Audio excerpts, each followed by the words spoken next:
नमस्कार। ओम श्री साईनाथाय नम।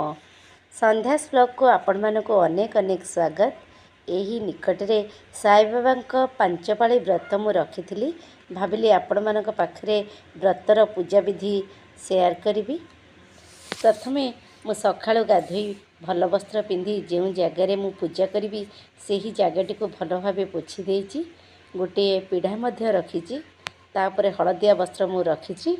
व्रत पाई मु यही आवश्यक सामग्री सबू रखी। देखंतु बाबा मूर्ति, घी, अखंड दीप, आंब डेल, धूपकाठी, आलतीदानी, हलदिया कपड़ा, चंदन सिंदूर, हलदी गुंड, शुभ्र धान, किछि बेलपत्र, तुलसी पत्र, गोटा गुआ, गोटा पान, पितल कलसी, नड़िया, नाली सालुकना, बाबा किछि बही, कदलीपत्र, किछि फल बा कदली, पूजा घंटी, पंचामृत, दुब, बरकोली पत्र इत्यादि। प्रथमे गंगा जल को मु कलसी रे कंचा क्षीर इत्यादि रे मिसाउछि।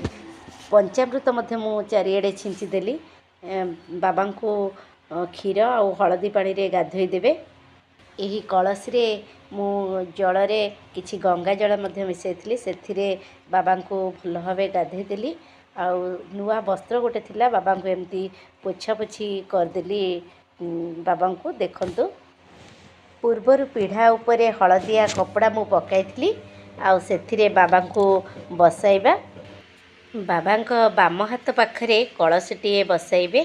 कलश रखिबा पूर्वर कदली पत्रटीए रखिबे। कदली पत्र उपरे अरुआ चाउल किंबा शुभ्र धान रखिबे। पूर्ण जलभरा कलशटीए रखिबे। कलश उपरे आंब डालटीए रखिबा। सिंदूर चंदन देई कलशटी को पूजा करिबा। कारण अग्रपूज्य गणेश को आग आवाहन करिबा। कलश रे जो नड़िया बसाजिब सेथिरे नाली सालुगना गुड़ाइबे।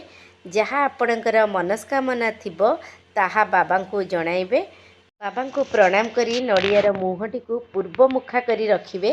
ता उपरे बेलपत्र हलदिया फूल देई ओम श्री गणेशाय नमः कहिबे। कलश स्थापन करि सारिबा परे पान गुआ को शुद्ध करदेवे। सेथिरे चंदन सिंदूर लगाइबे।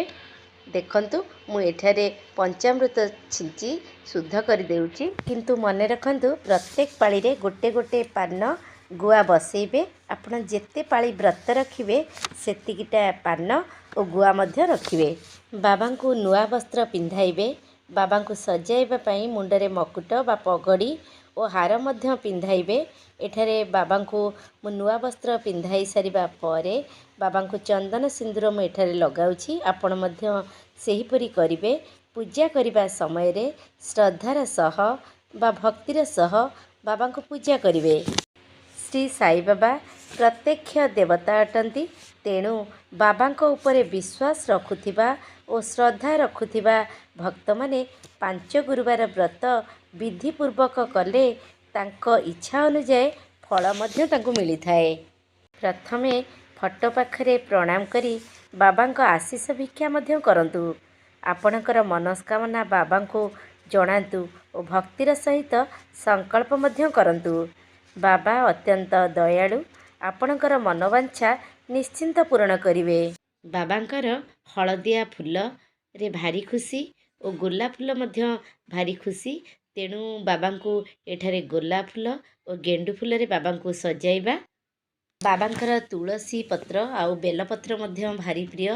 तेणु बाबा को तुलसी पत्र, बेलपत्र, दुब, बरकोली पत्र सबु एमती बाबा पाखे लगेबा। बाबांकर एकादश वचन जे कोनसी व्यक्ति शिरडी माटी रे पाद देला क्षणी तार सकल दुख और क्लेशर परिसमाप्ति घटिब।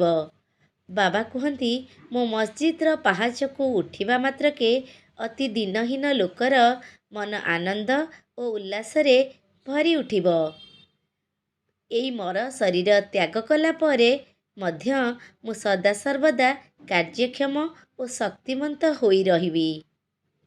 मो आश्रित मानक इच्छा अनुजाई मो समाधि सेमानको कथा कहिब और आशीर्वाद मध्य करिब। मो समाधि भितरु ही मु शक्तिमंत और कर्मक्षम हेबी। समाधि भितरु मो मर शरीर विशेष कथा कहिब। जो माने मो निकट को आसंती मो पाखरे आत्मसमर्पण करती ଓ ମୋର ଶରଣାପନ୍ନ ହୁଅନ୍ତି ସେମାନଙ୍କୁ ସାହାଯ୍ୟ କରିବାକୁ, ପଥ ଦେଖାଇବାକୁ ମୁଁ ଚିର ଜାଗ୍ରତ। ତୁମେ ମୋ ଆଡ଼କୁ ଚାହିଁଲେ ମୁଁ ତୁମକୁ ଚାହିଁବି। ତୁମର ସକଳ ଭାର ମୋ ଉପରେ ଛାଡ଼ିଦେଲେ ମୁଁ ନିଶ୍ଚିନ୍ତ ଭାବରେ ତାହା ବହନ କରିବି। ତୁମେ ମୋର ଉପଦେଶ ଓ ସାହାଯ୍ୟ ଚାହିଁଲେ ତାହା ତୁମକୁ ତତ୍କ୍ଷଣାତ୍ ମିଳିଯିବ।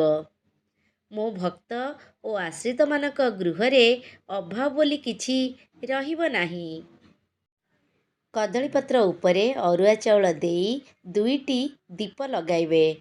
ଦେଖନ୍ତୁ, ପ୍ରଥମେ ମୁଁ ଗଣେଶଙ୍କ ପାଖରେ ଘିଅ ଦୀପଟିଏ ଲଗାଇଛି, ତାପରେ ଅଖଣ୍ଡ ଦୀପଟିଏ ବାବାଙ୍କ ପାଖରେ ଲଗାଇଛି। ଆପଣ ମଧ୍ୟ ସେହିପରି 2ଟି ଦୀପ ଲଗାଇବେ। ଏଠାରେ ଦୀପ ଜାଳି ସାରିବା ପରେ ସଂକଳ୍ପ ଆରମ୍ଭ କରିବେ। ନିଜର ନାମ ଗୋତ୍ର କହି ଯାହା ଆପଣଙ୍କର ମନସ୍କାମନା ଥିବ ବାବାଙ୍କୁ ଜଣାଇବେ ଓ କହିବେ, ଶ୍ରୀ ଶ୍ରୀ ସାଇନାଥାୟ ନମ। ଆପଣ ଯେତେ ଗୁରୁବାର ବ୍ରତ କରିବେ ଓ କହିବେ, ବିଧି ମତେ ମଧ୍ୟ ଆରମ୍ଭ କରି ଉଦ୍ଯାପନ କରିବି। ମୋର ଯଦି ପୂଜାବିଧିରେ କିଛି ତ୍ରୁଟି ରହିଥାଏ ପ୍ରଭୁ କ୍ଷମା କରିବେ। ଆପଣ ମୋ ପ୍ରତି ସଦୟ ହୁଅନ୍ତୁ, ମୋର ମନସ୍କାମନା ପୂର୍ଣ୍ଣ କରନ୍ତୁ କହି ପ୍ରଣାମ କରିବେ। ଓମ୍ ଶ୍ରୀ ସାଇନାଥାୟ ନମ କହି ବାବାଙ୍କୁ ଦୀପ ବୁଲାଇବେ ଓ କଳସକୁ ମଧ୍ୟ ଦୀପ ବୁଲାଇବେ। ଆଳତି ମଧ୍ୟ କରିବେ। ତାପରେ ଭୋଗ ଲଗାଇବେ। ଭୋଗରେ ସେମିତି କିଛି ନୀତି ନିୟମ ନାହିଁ। ଫଳ କିମ୍ବା ମିଠାରେ ଶ୍ରଦ୍ଧାର ସହ ଆପଣ ଭୋଗ ଲଗାଇଲେ ବାବା ତାହାକୁ ଖୁସିରେ ଗ୍ରହଣ କରନ୍ତି। ବାବାଙ୍କର 108 ନାମ ଜପ କରିବେ ଓ ବହି ମଧ୍ୟ ପଠନ କରିବେ। ଏହି ବ୍ରତ ସ୍ତ୍ରୀ ଓ ପୁରୁଷ ସମସ୍ତେ ଆବାଳ ବୃଦ୍ଧ ବନିତା ମଧ୍ୟ କରିପାରିବେ। ସକାଳ 5ଟାରେ କାକଟ ଆଳତି ଓ ରାତି 10ଟାରେ ସେଜ ଆଳତି କଲେ ବ୍ରତର ଫଳ 1000 ଗୁଣ ଅଧିକା ମିଳିବ। ଶେଷରେ ବାବାଙ୍କୁ ପ୍ରାର୍ଥନା କରିବେ, ହେ ସାଇନାଥ, ଯଦି ପୂଜାରେ ମୋର କିଛି ଭୁଲ ଅଛି ମୋତେ କ୍ଷମା କରିବେ। ମୋର ପୂଜାକୁ ଗ୍ରହଣ କରନ୍ତୁ। ଆଶା କରୁଛି ସାଙ୍ଗମାନେ ସାଇବାବାଙ୍କର ପୂଜାବିଧି ଆପଣଙ୍କୁ ଭଲ ଲାଗିଥିବ।